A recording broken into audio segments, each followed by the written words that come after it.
Bonjour à tous. Cette semaine, des actus, un zoom et des sorties. C'est tout ça, Val Hebdo. Éco-produits, éco-process, éco-services, si ces mots caractérisent votre entreprise, participez au prix Éco-entreprise. Il récompense la performance et l'innovation. Pour y participer et y concourir, vous devez compléter et retourner le dossier de candidature avant le mercredi 6 septembre prochain. La remise des prix se déroulera le jeudi 12 décembre, alors dépêchez-vous. Le Val-de-Marne organisait un exercice anti-crue sur les mois de septembre et octobre dernier. Il préparait les équipes à intervenir car notre département y est particulièrement exposé. Malgré les nombreuses protections et les mesures mises en place pour prévenir les crues, le risque zéro n'existe pas. Un quiz est proposé sur notre site internet afin d'évaluer vos connaissances sur ce sujet et un reportage complet vous y fera découvrir les coulisses de cette répétition générale grandeur nature. Vous êtes parent d'un ou plusieurs enfants en crèche départementale, vous souhaitez participer et vous investir activement à la vie de la crèche, c'est possible grâce au conseil de crèche.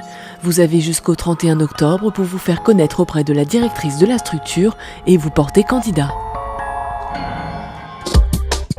Le film d'animation, c'est aujourd'hui le numérique. Hier, c'était image par image qu'on donnait vie à ces personnages, ces marionnettes. Un travail de titan, à peine 5 secondes utiles par jour. Ladislas Starevich en fut l'un des maîtres au début du siècle. Il a réalisé une centaine de films, dont une quarantaine à Fontenay-sous-Bois. Une bourse porte son nom. C'est notre zoom de la semaine. Pour la 3e fois, le musée d'art contemporain de Vitry-sur-Seine accueille le cinéma d'animation.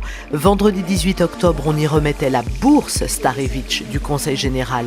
Elle récompense chaque année depuis maintenant 6 ans un film d'animation réalisé par des élèves en dernier cycle d'études de l'école Georges Méliès à Orly. Il s'agit d'aider à la création et à la production du film d'animation d'aujourd'hui sous toutes ses formes, quel que soit le type d'image utilisée, quel que soit des moyens technologiques utilisés. L'auditorium du Macval projetait en présence du jury le film d'animation Mon incroyable papa, réalisé par une équipe de 5 passionnés sortis fraîchement de l'école Georges Méliès. Ils ont reçu la bourse Starevich 2013. Ils gagnent la bourse Starevich, c'est un prix qui est repéré dans les différents festivals. C'est grâce à ce prix-là que le Conseil général permet que le film voyage partout dans le monde. On l'envoie à travers le monde et c'est aussi l'image du territoire qu'on amène à travers le monde. Et un savoir-faire bien à la française mais qui est ancré dans la tradition et les bras et la tête dans le futur, quoi.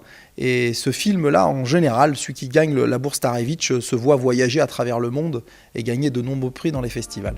Le cinéma d'animation d'aujourd'hui ne s'oppose pas à celui d'hier, bien au contraire, et les films de Ladislas Starevich font totalement partie du patrimoine cinématographique du Val-de-Marne. Sans cette base, en fait, on n'aurait sûrement pas pu arriver jusqu'ici et au final, toutes les techniques qu'ils ont apportées, ça nous sert à nous évoluer, à construire nos propres images à nous, en fait. Ça a un certain charme déjà, un certain cachet, comme une vieille bâtisse qu'on restaure. Et je pense que c'était plus difficile avant encore que maintenant. Mais ça reste difficile de raconter une histoire et de transporter un spectateur de toute façon.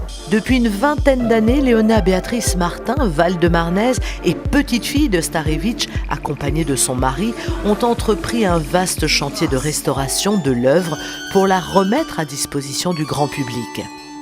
C'est par le regard d'un enfant qu'on rentre dans l'univers de Starevich et que son univers, c'est un univers totalement humaniste où le respect de l'homme, de la nature, le respect du passé et du futur, que le public comprenne que Starevich était un homme de l'avenir et que c'est tout à fait normal qu'il soit dans les musées d'art contemporain du monde entier et là aujourd'hui au Macval. En écho à la fête nationale du cinéma d'animation, le Macval vous propose donc les ciné-marionnettes de Ladislas Starevich, une exposition proposée jusqu'au dimanche 27 octobre. Cette semaine, c'est un agenda 100% culturel que nous vous proposons.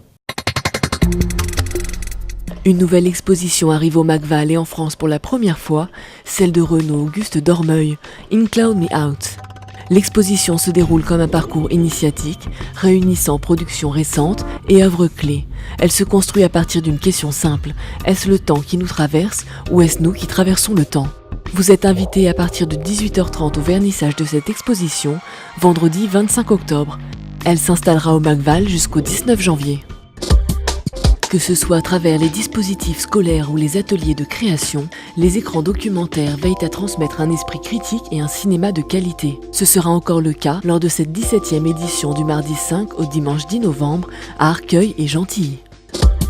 Vous rappelez avant de nous quitter que le musée d'art contemporain à Vitry propose aux enfants à partir de 6 ans les fabriques d'art contemporain jusqu'au jeudi 31 octobre. Ce sont plusieurs ateliers menés par des artistes.